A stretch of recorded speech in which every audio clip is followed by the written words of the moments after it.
Hola, Dios te bendiga, bendiciones. Por aquí quien te habla, Joana Fernández, estudiante de la licenciatura en teología. Hoy quiero hablarte de un tema muy importante y relevante, como lo es la Trinidad, como lo es el dogma trinitario. Y quiero iniciar hablando un poco sobre cómo nosotros podemos hablar desde la fe y creyendo que hay un solo Dios, ubicado en tres personas. Defender esto frente a una herejía que viene siendo la más peligrosa, como lo es el arrianismo. Conocer esto no es solo una historia, es cuidar y creer que Jesucristo es Dios. Es un Dios verdadero. El dogma trinitario y la Biblia nos muestra un solo Dios que es revelado como el Padre, como el Hijo y como el Espíritu Santo. Y además de esto, nosotros poderlo darle a conocer al mundo, que puedan entender cómo el Señor ha sido revelado a la vida de cada hijo que ha permitido que esto suceda. Pero nosotros lo podemos ver, ubicar en el Concilio de Nicea en el año 325. Esto lo define con claridad.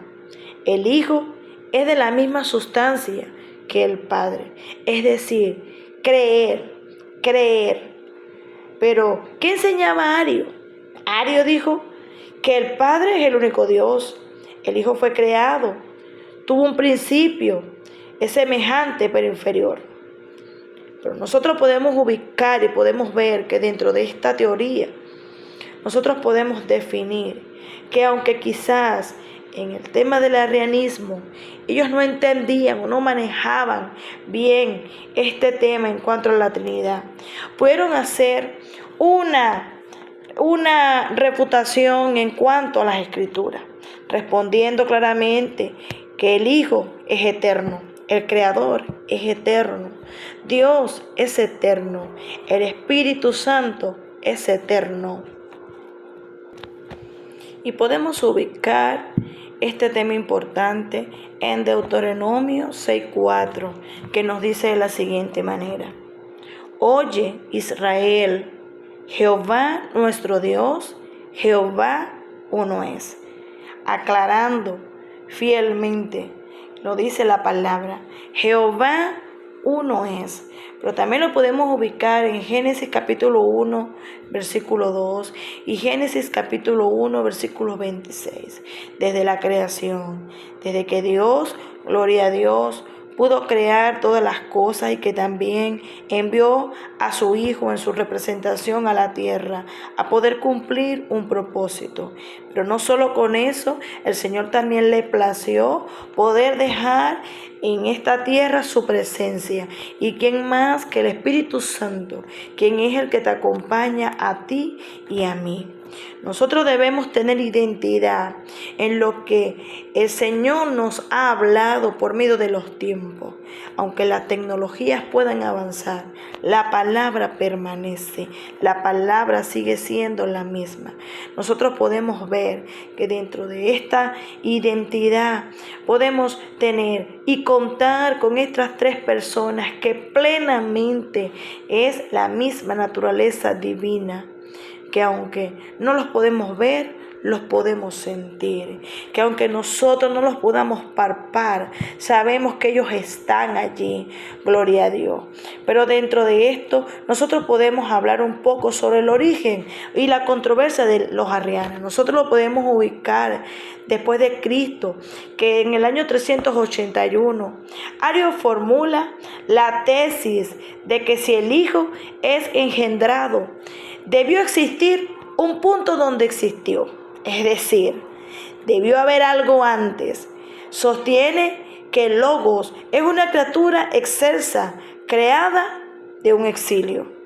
Es decir, que sabe que existió, vino a la tierra, pero quizás no creyó que era de Dios, que venía del Padre Supremo.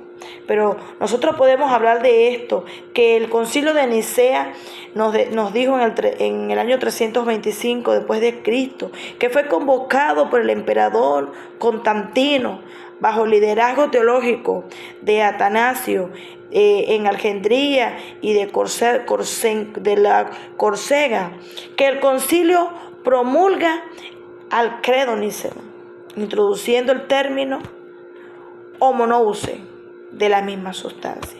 Es decir, ellos dos refutaron el arrianco y la fragmentación en el año 335 y 378, que pudieron dividir esa fracción.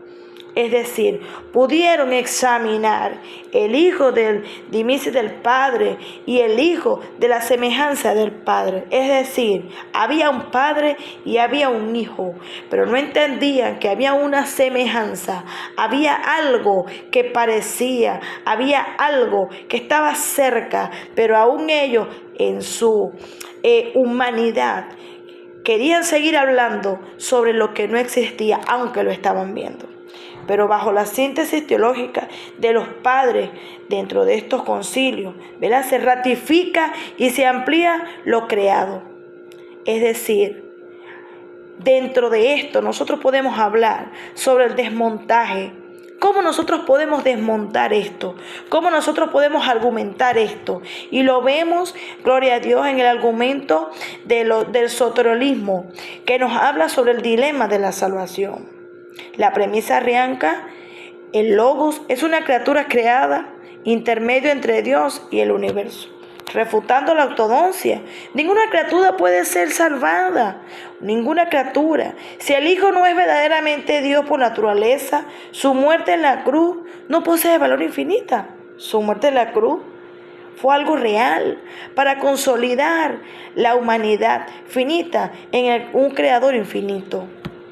Un mediador que no sea plenamente divino no une la creación con el Ser Supremo, sino con el otro creado. Es decir, lo que Dios envió a esta tierra fue algo serio. Él lo envió por ti y por mí. Pero dentro de estas contradicciones lógicas y teológicas sobre la paternidad divina, la premisa de los arrianos, hubo un tiempo en el que el Hijo no existía, por ende el Padre no siempre fue Padre. Pero podemos refutar en esto dentro de la ortodoxia.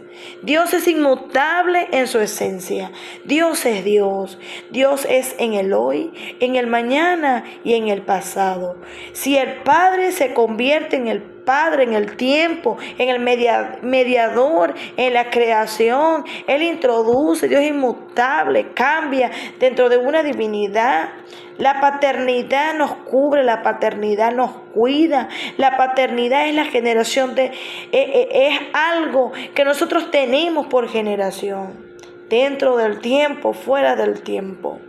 Y en la exégesis, en la hermenéutica de la primogenitura, en la premisa arrianca, habla sobre que el pasaje de los Colosenses en 1:15, Él es la imagen de Dios invisible, el primogénito de toda creación.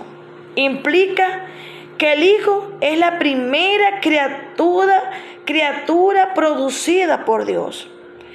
Y decimos que dentro de la reputación ortodoxa, el término griego, aleluya, primogénito, denota primacia, el rango y la herencia. Es decir, lo primero, lo bonito, lo primero que pudo haber, aleluya, lo primero, la primicia que Dios le dio a su pueblo para que pudiese avanzar y para que pudiese entender que Dios era un solo Dios, Padre, Hijo y Espíritu Santo.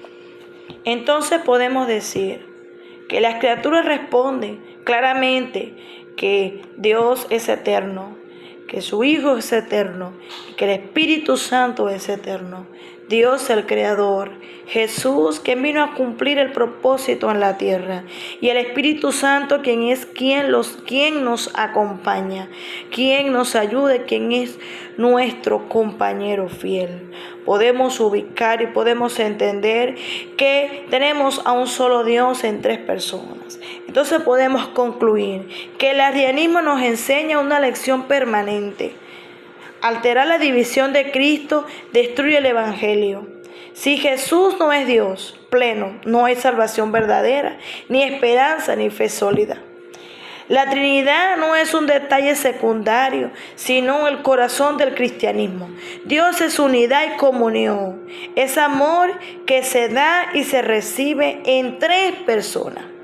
Podemos entender que defender el Hijo en la misma sustancia que el Padre no es una discusión de palabras, sino confesar a aquel que murió en la cruz de Dios mismo, que nos ama y nos ha dado a conocer plenamente al Padre junto al Espíritu Santo que habita en nosotros. Un solo Dios en tres personas, bendito entre todos los siglos. Amén.